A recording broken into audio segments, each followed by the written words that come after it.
Okay, let's unpack this. We're looking at a football team sitting at 7-3. And, if you just glance at the standings or catch the ticker on the bottom of the screen, that looks, well, it looks like a pretty standard, respectable season. Mm-hmm. Maybe even a good one for a first-year head coach. Exactly. But when you actually peel back the layers, when you really dig into the documents we have in front of us today, it feels like something much bigger and honestly a little more volatile is happening in Columbia.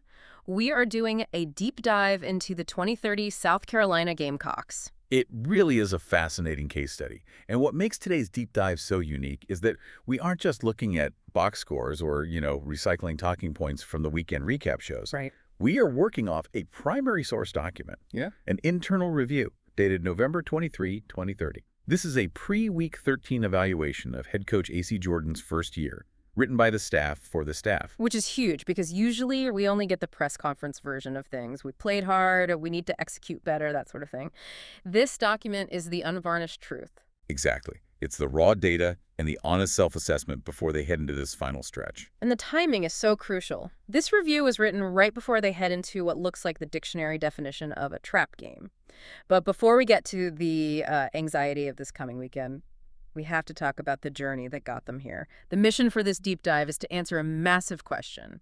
Is this team actually a contender? Or are they just a mid-tier team that had a few flashy moments? Yeah, because you look at the record and you see absolute dominance, but you also see some heartbreak. That is the central tension of the 2030 season.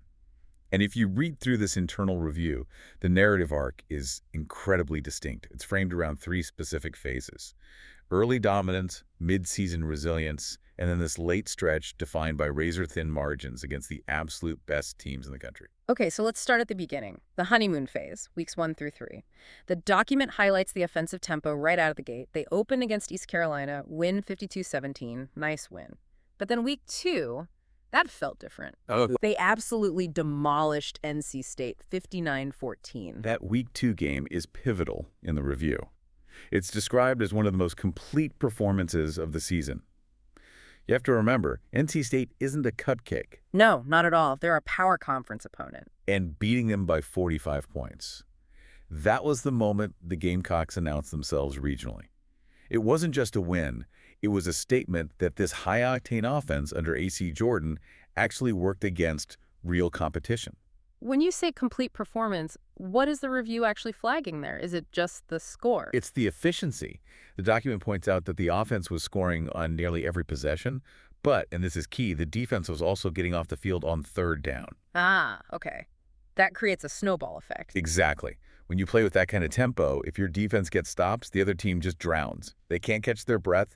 They were physically exhausted by the second quarter. It felt like they could score on anyone. Everyone was buying the hype. I remember the chatter people were already booking playoff tickets. And then, Week 3 happens. Alabama comes to town. Rank number 2. And reality hits hard. They lose 35-13. And here is where the analysis gets really interesting. Usually, teams try to bury a loss like that or spin it as bad luck.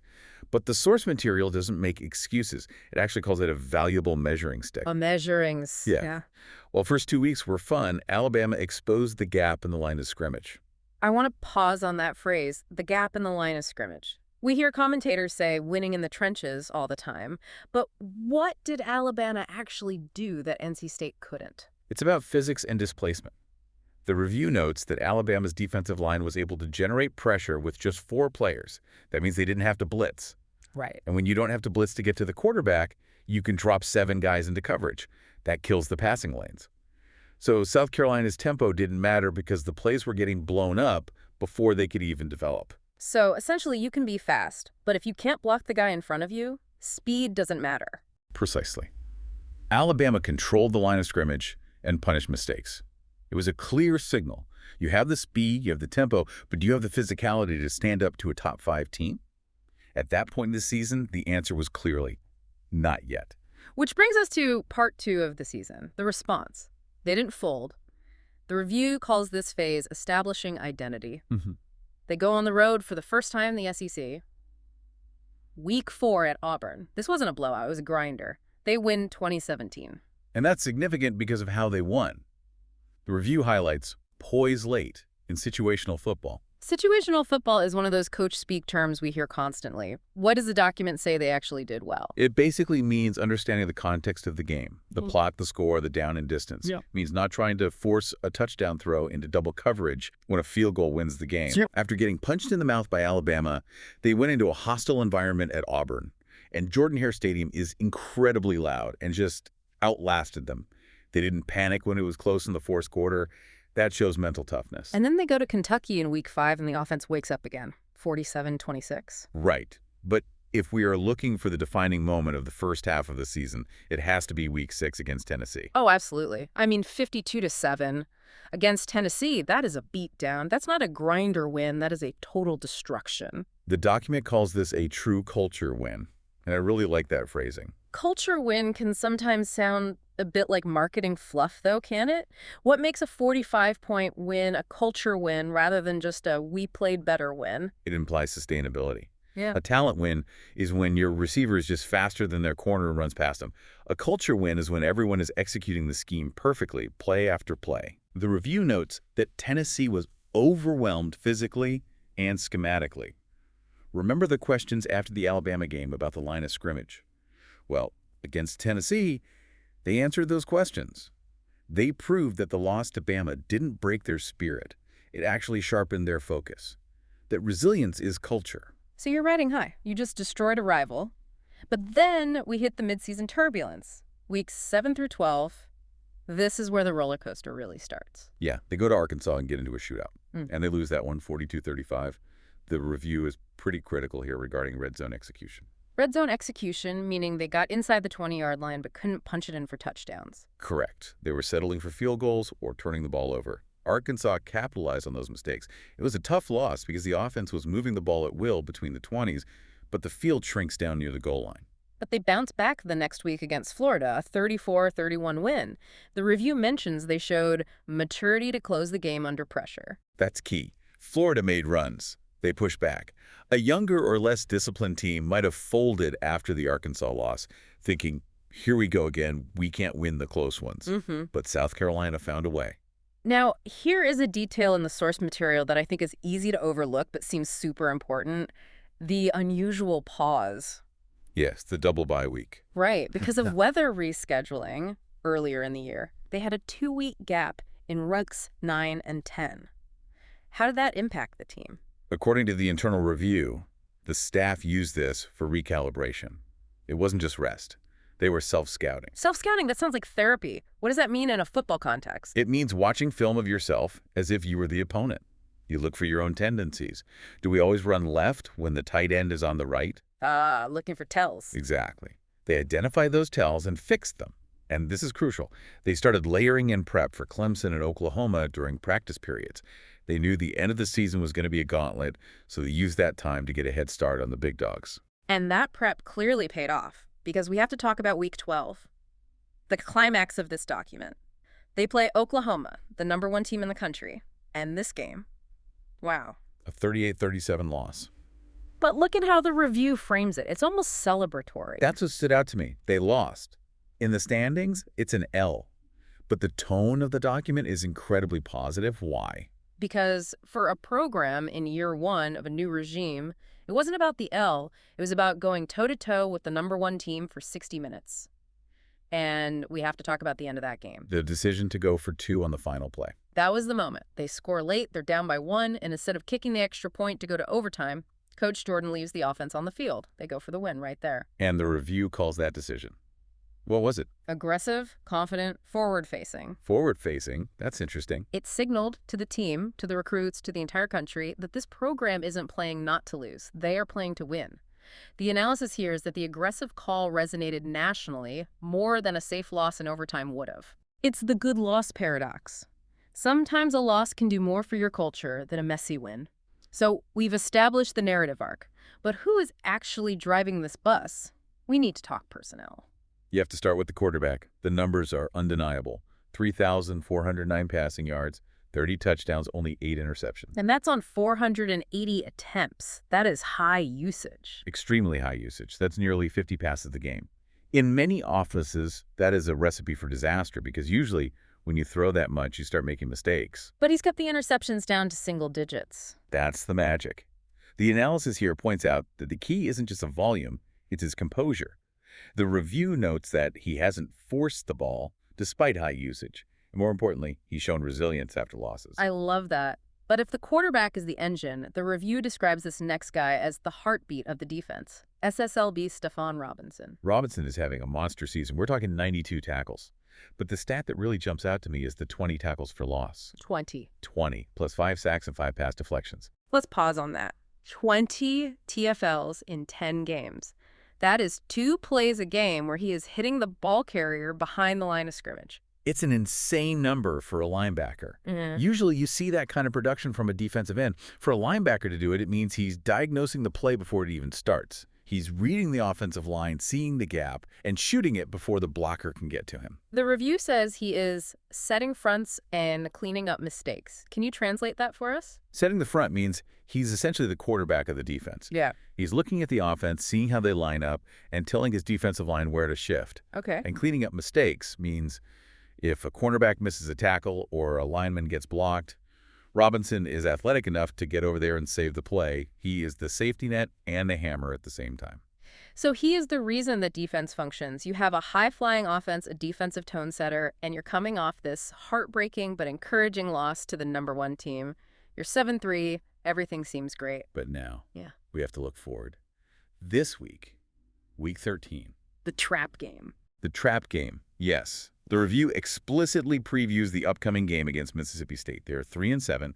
On paper, this should be a walk in the park compared to Oklahoma or Alabama. But the source material's waving a giant red flag. Why? It breaks down the anatomy of a trap game perfectly. First, the environment. It's a road game. It's a night kickoff, 6:000 p.m. Central. Starkville at night is weird. It's loud. Those cowbells are ringing. The cowbells are a real factor. It's a constant drone. Right. Communication breaks down. But the bigger issue is the psychology, the emotional hangover. You just played the game of your life against #1 Oklahoma. You poured everything into that game, and you lost by 1 point on the final play. That balloon just popped. Exactly. Yeah. It is incredibly difficult to recharge the battery and get up for a 3-7 team 6 days later. You naturally underestimate them. You think, we almost beat Oklahoma. These guys are nothing. And Mississippi State isn't just a terrible team rolling over, are they? No, and that's the danger. They are volatile. The snapshot shows they have heavy defeats against Georgia and LSU, but they beat Kentucky 47-24. Wait, South Carolina beat Kentucky 47-26. So Mississippi State basically had the same result against a common opponent. Exactly. When they are on, they are dangerous. And they lost a close one to Missouri. The report says Miss State plays loose when expectations are low. They have nothing to lose. The nothing-to-lose team is the scariest team in November.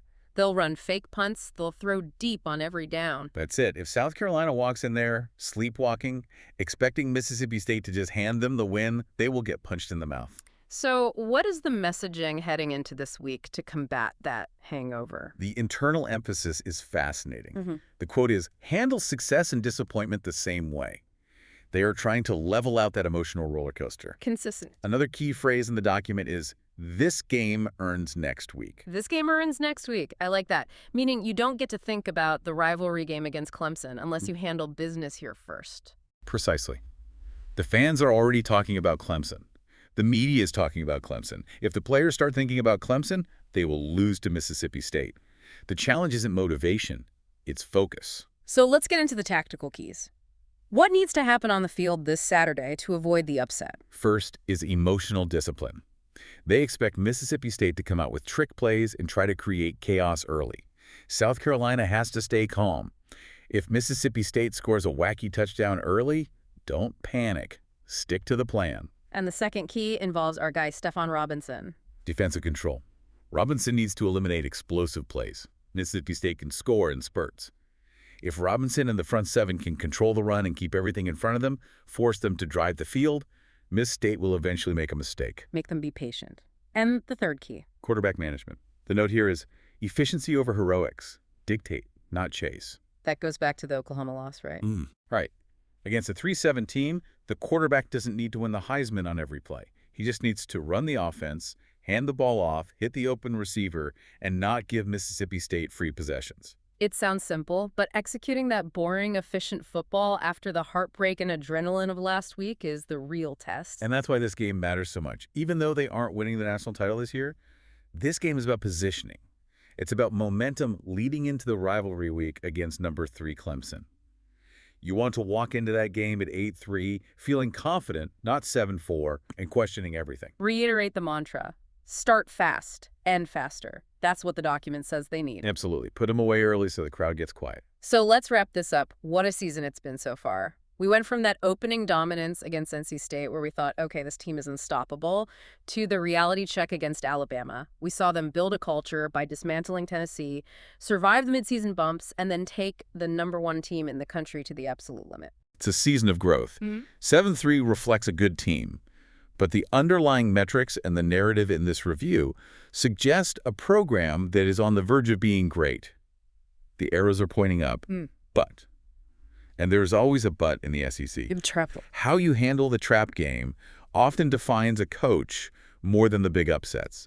If they go to Mississippi State and lay an egg, it undoes a lot of the goodwill from that Oklahoma performance. It really does. And I want to leave the listener with this thought, something that's been sticking with me since we read that section about the Oklahoma game. The internal review praised Coach Jordan for going for 2. They called it aggressive and confident. It was the defining moment of their identity so far. Right. So picture this. It's Saturday night in Starkville. It's the 4th quarter. The crowd is going nuts with those cowbells. The game is tighter than it should be. South Carolina scores late to pull within 1. Oh, I see where you're going with this. Does Coach Jordan roll the dice again? Does he go for 2 against a 3-7 team because that's his identity? Or does the pressure of the trap game, the fear of losing to a bad team, force him to kick the point and play it safe? That is the ultimate question. Yeah. It's easy to be aggressive when you're the underdog against #1. It's a lot harder to be aggressive when you're the favorite and you have everything to lose. Yeah. That decision, if it comes up, will tell us if this identity is real or just convenient. That is something to watch for this weekend. Keep an eye on the sidelines and definitely keep an eye on Stephon Robertson setting the front. Thanks for joining us on this deep dive into the 2030 Gamecocks. We'll see you next time.